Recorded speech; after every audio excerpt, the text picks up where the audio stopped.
साथियों नमस्कार। स्वागत करता हूं आपका आपके अपने YouTube चैनल पर, आपके अपने प्लेटफॉर्म पे। आरपीएससी फर्स्ट ग्रेड बायोलॉजी के संदर्भ में जो बायोलॉजी का पेपर है उसमें अब तक जो पुराने पेपर हुए हैं 11, 13, 15, 18, 22, उनमें यूनिट वाइज क्वेश्चन कौन से आए हुए हैं ये सीरीज अपन ने चला रखी है। सीनियर लेवल में 7 यूनिटें हैं, उनके क्वेश्चन अपन कर चुके हैं। यूजी लेवल में 8 यूनिटें हैं, 7 यूनिट कंप्लीट हो चुकी है। आज अपनी 8वीं यूनिट है बायोस्टैटिक्स, जैव सांख्यिकी। ये यूनिट इसलिए भी महत्वपूर्ण है क्योंकि बायोस्टैटिक्स का मैटर आपके स्टैटिक्स का मैटर के रूप में फर्स्ट पेपर में भी है, तो फर्स्ट और सेकंड पेपर दोनों में ये कारगर साबित होती है। बढ़िया यूनिट है, इजी यूनिट है, ज़्यादा कुछ मैटर नहीं दे रखा। Mean, mode, median, standard deviation, इतने कुछ टॉपिक पढ़ लेते हो आप, ग्राफिकल डिस्ट्रीब्यूशन, तो आपका काम यहाँ पे चल जाता है। देखो यहाँ पे क्वेश्चन देखते हैं पुराने क्या क्या आए हुए हैं। 2011 की भर्ती में कोई क्वेश्चन नहीं आया था इस यूनिट से। सीधे अपन चलते हैं 2013 में, जहाँ पर आपके 6 क्वेश्चन मिलेंगे। सबसे पहला देखो, representation of a wide range of data in the form of a circle which is divided proportionally to the size of data is called. विस्तृत प्रास के आंकड़ों का वृत्त के रूप में, जब अपन वृत्त के रूप में इस प्रकार से निरूपण करते हैं तो यहाँ पर इसको 360 डिग्री मानकर इस प्रकार का आप चार्ट बनाते हो, ये वाला कि इतने प्रतिशत ये है, इतने प्रतिशत ये है, इतने परसेंट ये है, तो वो क्या बनता है आपके पाई आरेख बनता है, पाई डायग्राम। अगर डंडे के रूप में इस प्रकार से बनते हो तो वो क्या बन जाएगा, बार आरेख बन जाएगा। तो 105 के अंदर आंसर हो जाएगा 1 नंबर पाई। इन ए मॉडरेटली सिमेट्रिकल डिस्ट्रीब्यूशन, देखो कैलकुलेट करना है मोड पहले वाले क्वेश्चन में और दूसरे वाले में करना है मीडियन। दे क्या रखा है, पहले वाले में मीडियन दे रखा है और मीन दे रखा है। एक सीधा सा फॉर्मूला है, मुझे लगता है अब तक तो आपको याद होगा। फॉर्मूला क्या है, बहुलक बराबर 3 मीडियन माइनस 2 मीन, ये सूत्र है एक। तो यहां पर मीडियन 24 दे रखा है, 3 से गुणा करो 72, मोड 25 दे रखा है, 2 से गुणा करो 50, 72 में से 50 निकाल दो, आंसर आ जाएगा क्या 22।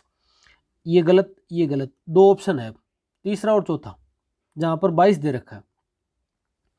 तो ये 2 में से कोई एक आंसर होगा। चलो अगला कैलकुलेट करते हैं। मीडियन, मोड और मीन दे रखा है, तो यहां पर क्या करना है, मीडियन, इसी सूत्र को घुमा दो। यहां पर अब बहुलक दे रखा है और मीन दे रखा है, तो आपको क्या पूछा है, मीडियन पूछा है। तो जो चीज अब ये मीन है वो इधर आ जाएगा, मीन को इधर में लोगे तो किस में आ जाएगा, ये माइनस है, इधर में किस में आ जाएगा, प्लस में, मतलब 2 मीन प्लस बहुलक। ये इतना कैलकुलेट करो पहले तो मीन क्या है 33, 2 गुणा मीन बराबर 66, और बहुलक कितना है 30, तो 66 प्लस 30 कितने हो गए, 96 हो गए। ये 96 मान किसका है, 3 मीडियन का मान है। तो 3 मीडियन का मान जब 96 है तो 1 मीडियन का कितना हो जाएगा, 3 का भाग दे दोगे, आ जाएगा कितना 32। तो आंसर इसका आ जाएगा आपके ये वाला 4 नंबर, कि 22 तो आपके इसका आंसर है और 32 इसका आंसर है। सूत्र याद रखना आप, तो बहुलक बराबर 3 माध्यिका माइनस 2 माध्य। 3 बड़ा होता है, माध्यिका शब्द बड़ा लिखा जाता है, तो माध्यिका के साथ में 3 जोड़ना है। इंग्लिश में भी अपन माध्यिका को देखो, यहाँ पर मीडियन लिखा हुआ है और मीन को मीन लिखा हुआ है, तो इनमें छोटा कौन है, छोटा मीन है। तो मीन को गुणा करना है 2 से और मीडियन को गुणा करना है 3 से। कब निकालेंगे, ये कब होगा, जब बहुलक ज्ञात करेंगे। तो बहुलक बराबर क्या हो जाएगा, 3 माध्यिका माइनस 2 माध्य। ये आपका क्या हो जाएगा, सूत्र हो जाएगा। ऐसे करके याद करना है। 107 नंबर क्वेश्चन देखो, जब n प्राकृतिक संख्या हो तो प्रथम 10 प्राकृतिक संख्याओं का मानक विचलन ज्ञात करना है। मानक विचलन निकालने के लिए सबसे पहले आपको क्या करना पड़ेगा, मध्य निकालना पड़ेगा। ठीक है। और माध्य निकालने के लिए आपको यहाँ पर पता होना चाहिए प्राकृतिक संख्या कौन सी होती है। प्राकृतिक मतलब प्रकृति के हिसाब से संख्याएं 1 से शुरू हो रही हैं, तो 1 2 3 से लेकर 10 तक प्रथम 10 प्राकृतिक संख्या ये है। 1 2 3 4 5 6 7 8 9 10 क्या है? प्रथम प्राकृतिक संख्या है, प्रथम 10 प्राकृतिक संख्या है। और प्रथम 10 पूर्ण संख्या कोई पूछे तो 0 से जोड़ देना। तो 0 से लेकर 9 तक क्या हो गई? प्रथम 10 पूर्ण संख्या है। अब इनका सबसे पहले क्या निकालोगे? माध्य। तो प्रथम 10 1 प्लस 2 प्लस 3 प्लस 4 प्लस को जोड़ोगे तो आएगा 55। 55 को आप 10 से भाग दोगे तो आएगा 5.5। ये क्या आ गया? आपका माध्य आ गया। अब इसको क्या करोगे? आपको क्या निकालना है? Standard deviation. कैसे निकालोगे? 1 माइनस 5.5, 2 माइनस 5.5, 3 माइनस 5.5। यहां पर जो मान निकल के आएगा, जो भी आएगा उसका क्या करेंगे? होल स्क्वायर करेंगे। ठीक है। और वो जो मान आ जाएगा उससे आपको जब आप फ्रीक्वेंसी से डिवाइड करोगे तो आपका आ जाएगा ये जो मान निकल के आ जाएगा क्या? आपकी स्टैंडर्ड डेविएशन। और वो स्टैंडर्ड डेविएशन में उत्तर बता दूं, आप कैलकुलेट कर लेना। वो स्टैंडर्ड डेविएशन होगा यहाँ पर 107 में 2.87, 2.87 इसका आंसर आ जाएगा। 108 नंबर क्वेश्चन देखो। किसी श्रेणी में वह मान जो अधिकतम बार आता है। देखो तीनों के बारे में थोड़ी थोड़ी बात तो पता ही होनी चाहिए। बीच का मान, संख्या लिख दी, फिर बीच का मान निकालना है तो माध्य का। ठीक है, वितरण के आधार पे है ना। 11 संख्या है टोटल, तो 5 इधर हो गई, 5 इधर हो गई, बीच वाला मान क्या हो गया? माध्य का हो गया। अगर सबको जोड़ के टोटल संख्या का भाग दोगे तो क्या निकलेगा? माध्य। और जो फ्रीक्वेंसी बार बार आएगी उसको क्या बोलेंगे? बहुलक बोलेंगे। एक उदाहरण जैसे मान लो देता हूं आपको कि जैसे मान लो ये कोई डाटा है 2 5 4 6 3 3 6 6 1, ऐसा कोई डाटा है। मान लो टोटल संख्या कितनी है? 1 2 3 4 5 6 7 8 9 नंबर है टोटल। इन सब को आपने जोड़कर अगर 9 का भाग दिया तो निकलेगा क्या? माध्य। इनमें कोई संख्या जो बार बार आ रही है वो कौन सी है? यहां पर 6 3 बार आ गया, वो क्या निकला? बहुलक निकला। और माध्यिका का मतलब आप इसको आरोही या अवरोही क्रम में लगा दो। टोटल संख्या 9 है, 4 इधर कर लो। जैसे मान लो करते हैं इसका 1, 2, 3, 3, ये 4 हो गए। चलो इधर से लेते हैं फिर लास्ट में 6, 6, 6 और एक क्या बचा? 5। तो 4 इधर आ गए, 4 इधर आ गए। अब बीच की संख्या कौन सी बच गई? 4 बच गया, ये 4। तो इसकी माध्यिका कितनी हो जाएगी? 4 हो जाएगी। बहुलक कितना हो जाएगा? 6 हो जाएगा। और माध्य कितना होगा? आप उनको सबको जोड़ोगे 2 5 7, 7 और 4 11, 11 से 17, 17 और 3 20, 20 और 3 23, 23 और 1 24, 24 और 6 आपके 30 और 30 और 6 36। इस 36 को आप अगर 9 से डिवाइड करोगे, 9 पंजो 35, तो 5 पॉइंट कुछ इसका क्या आ जाएगा? आपके माध्य आ जाएगा। तो ऐसे करके माध्य और बहुलक और माध्य का ज्ञात करेंगे। और माध्य के प्रकार है समांतर माध्य, गुणोत्तर माध्य, हरात्मक माध्य, आपको करवा भी रखा सारा। तो ये इसके माध्य के प्रकार हो जाएंगे।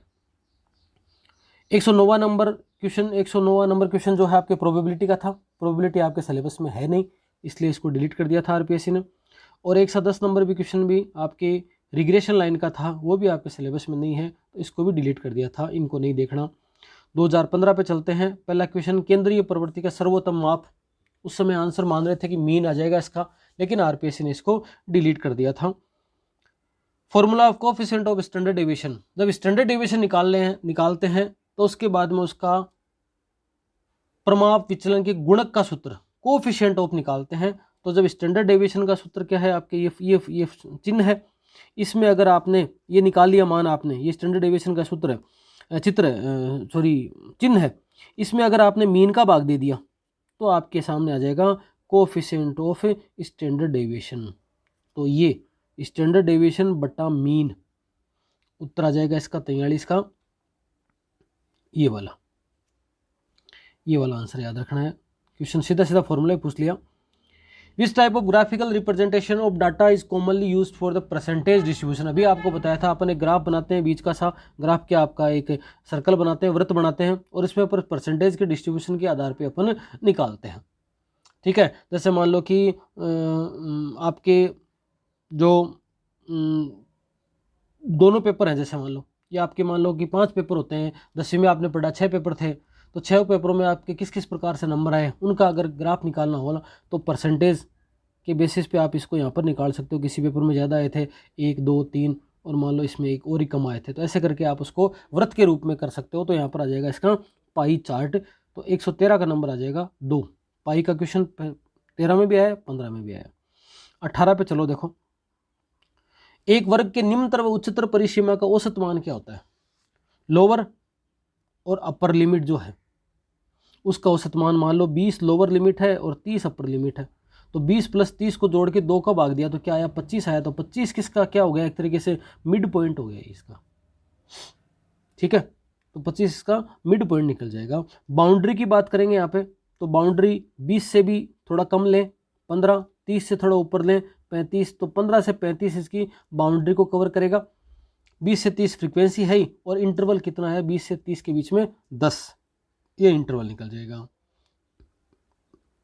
एक circle is which sector represent various quantities is called, वही क्वेश्चन फिर से है पाई डायग्राम का, तो यहाँ पर इसका आंसर आ जाएगा पाई डायग्राम। सर्कल के रूप में अपन त्रिज्य खंड के रूप में विविध मात्राओं का प्रतिनिधित्व करते हैं, आंसर आ जाएगा यहाँ पर पाई डायग्राम। पाई का फिर क्वेश्चन आ गया है 2018 में भी, 13 में आया, 15 में आया, 18 में आया। 10 छात्रों की लंबाई दे रखी है, निकालना क्या है? स्टैंडर्ड डेविएशन निकालना है।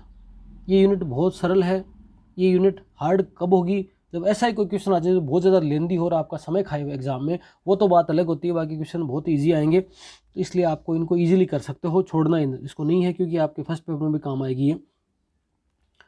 अब देखो यहाँ पर लंबाई दे रखी है 160, 160, 161, टोटल कितने हैं? 1 2 3 4 5 6 7 8 9, 10 बच्चों की लंबाई दे रखी है। पहला काम क्या क्या करना होगा? इन सभी को जोड़कर 10 का भाग दोगे, क्या आ जाएगा? मीन आ जाएगा, औसत आ जाएगा, ठीक है। कोई भी औसत आया, जैसे मान लो 164 आया, उदाहरण के तौर पे बता रहा हूँ, तो आप फिर क्या करोगे? 160 माइनस 164, 160 माइनस 164, 161 माइनस 164, 162 माइनस 164, ऐसा करके आपने क्या निकाला? ये एक सूत्र बनेगा x माइनस एक्स बार, इस तरह से ये आएगा, डी तरीके से आएगा एक। इसका क्या करोगे? फिर जो मान निकल के आता है, जैसे 4 माइनस 4 को से, इसका क्या करोगे? स्क्वायर करोगे, तो आपके पास मान हो जाएगा क्या? डी स्क्वायर का, ठीक है। और फिर आपके सबमिशन जो है आपकी D square upon total N, ये सूत्र मिलेगा आपको स्टैंडर्ड डेविएशन का। इसका भाग दोगे तो आपके पास में मान आ जाएगा, निकाल लेना आप, इसका मान निकल के आएगा आपके 2.72। 350 व्यक्तियों की लंबाई दी गई है, माध्य निकालना है। देखो माध्य निकालने, माध्यिका निकालने, उनके लिए आपके पास बहुलक निकालने, तीनों के लिए आपके पास 3 प्रकार की सीरीज होंगी। एक बोलेंगे इंडिविजुअल सीरीज, जैसे 10 बच्चों की लंबाई दे दी, 5 बच्चों की कक्षा में नंबर दे दिए, है ना, 6 बच्चों का भार दे दिया, सीधा सीधा निकालना है आपके पास, ये इंडिविजुअल सीरीज है। एक होती है डिस्क्रीट सीरीज, 3 बच्चों की लंबाई इतनी, 2 बच्चों की लंबाई इतनी, 8 बच्चों की लंबाई इतनी, तो ये निकालो आप, तो ये क्या है? डिस्क्रीट सीरीज है। और एक कि आपके 150 से लेकर 160 की लंबाई के 5 बच्चे, 161 से लेकर 160 से लेकर 165 के आपके 8 बच्चे, 60 से 70 के आपके इतने, ऐसे अगर निकले तो वो होती है आपकी कंटिन्यूअस सीरीज। तो ये आपकी कौन सी है? डिस्क्रीट सीरीज है, ठीक है। अब इसमें क्या करना होगा? इनको सीधा सीधा क्या करो? पूर्ण करो। पहले तो सिंगल पे ले इनको, 159 को 1 से गुणा करोगे, इधर आ जाएगा 159, 161 को 2 से गुणा करोगे, इधर आ जाएगा आपके 300, 16 दूनी 32, 32 300 क्या आ जाएगा? 22 आ जाएगा। ऐसे करके सबको गुणा कर दोगे, जो टोटल आएगा उसमें इनकी संख्या जोड़ के क्या कर दोगे? भाग दे दोगे। जो इसका टोटल आए उसको इसकी संख्या को जोड़कर आप डिवाइड करोगे, सीधा सीधा आ जाएगा क्या? आपके मध्य मान आ जाएगा। और 81 का आंसर बता दूं मास का, इसका आंसर आएगा 169.89, ठीक है। अब यहाँ पर थोड़ा सा भी अपन कैलकुलेशन गलत करोगे तो सीधा इस पे जाएगा आंसर, इस पे जाएगा, तो फिर आप इसको टिक कर दोगे। थोड़ा सा इसको तसल्ली से एक चीज़ और बता दूं, ऐसा क्वेश्चन जैसे मान लो आपके 81 नंबर पे क्वेश्चन आया, आप क्वेश्चन हल कर रहे हो एग्जाम में,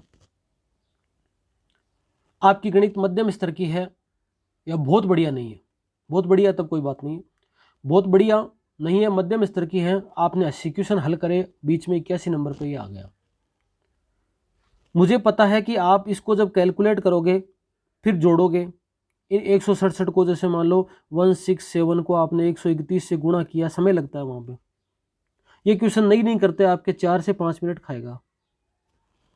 इसको बड़ा सा गोला लगा के छोड़ दो, मेरी जहाँ तक सोच है कि इसको हल करना है। कर लूंगा मैं, मुझे पता है कर लूंगी, लेकिन लास्ट में, अभी नहीं करना। आपने सारे क्वेश्चन देख लिए, 150 तक टिक कर दिए, दोबारा उनको चेक कर लिया, आपको पता है आपने 100 क्वेश्चन कर लिए, उन 100 क्वेश्चन के गोले भर दो पहले। 100 क्वेश्चन के गोले भर के आप यहाँ से फ्री हो गए। अब आप तसल्ली से इस क्वेश्चन पे आ जाओ, 5 मिनट लगाओ आराम से, और इसका बिल्कुल 2 नंबर लेने, इसमें से इस क्वेश्चन में 2 नंबर लेने हैं। पर बीच में करने से ये नुकसान नहीं हो कि आगे वाले क्वेश्चन आपके गलत हो जाए, हड़बड़ाहट हो जाए फिर आगे वाले क्वेश्चनों में, या हड़बड़ाहट के चक्करों में इसका आंसर गलत निकाल लो। दोनों परिस्थिति में इसके 2 नंबर चले जाएंगे। आपको पता है इसके 2 नंबर में निकाल लूंगी, लेकिन अभी थोड़ा तसल्ली से इसको करके बाकी है, क्योंकि 81 नंबर पे थोड़ा बहुत 5-7 मिनट अटक गए ना आप, तो फिर बाकी अभी 70 क्वेश्चन और पड़े आगे, उनका प्रेशर आएगा दिमाग पे, तो ये फिर वो क्वेश्चन के गलत होने के चांसेस होंगे। तो 2 नंबर यहाँ से कबाड़ भी लोगे ना तो वो गलत हो जाएगा आगे क्वेश्चन। तो एक बार ऐसे क्वेश्चनों को ड्रॉप कर देना चाहिए। 2022 का पेपर लास्ट टाइम लेटेस्ट आप लोगों ने कईयों ने दिया होगा। क्वेश्चन देखिए यहाँ पे, एक मछुआरा 50 मछलियों में से प्रत्येक का वजन कर रहा है। औसत वजन 50 ग्राम और मानक विचलन 2.5 ग्राम आता है। औसत वजन 50 ग्राम आता है, मतलब 50 मछलियों का वजन देखा, औसत वजन 50 ग्राम आया, कहने का मतलब टोटल 2500 ग्राम थे वजन पूरी की पूरी उन मछलियों का।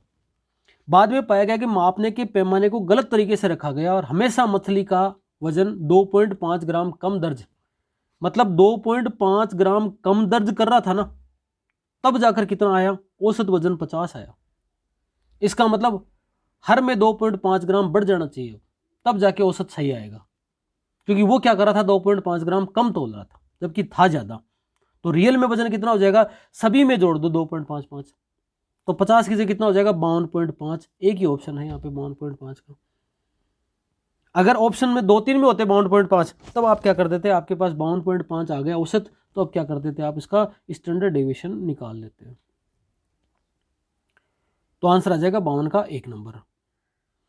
क्वेश्चन नंबर 125, प्रतिफली बीजों की संख्या पर दर्ज निम्नलिखित आंकड़ों की माध्यिका ज्ञात कीजिए। माध्यिका का मैंने पहले बताया था आपको, जितने संख्या है उनको काउंट कर लीजिए, कितने हैं, 1 2 3 4 5 6 7 8 9 10 11 है। 11 में 5 इधर रख दो, 4 5 5 इधर रख दो, क्रम से बढ़ते हुए या घटते हुए क्रम में, जिस भी क्रम में आप लगाना चाहो, बीच वाला ले लो यहाँ पे। तो इसको अपन अगर बढ़ते हुए क्रम में लिख रखेंगे, इसको अपन बढ़ते हुए क्रम में लिखेंगे तो क्या लिखेंगे, देखो 0 5 11 19 21। इधर घटते हुए क्रम में लिखो आप 52 50 42 36 30। कौन से डाटा बच गए, 27। ये आ जाएगा 2 नंबर, माध्यिका निकल गई। पाई का फिर डायग्राम क्वेश्चन आया है। पाई चित्र बनाने के लिए वृत्त के क्षेत्रफल की गणना की जाती है। वृत्त का क्षेत्रफल आप सबको पता ही है, पाई आर स्क्वायर, आप सबको आइडिया है इसका। 38वें का आंसर आ जाएगा 4 नंबर।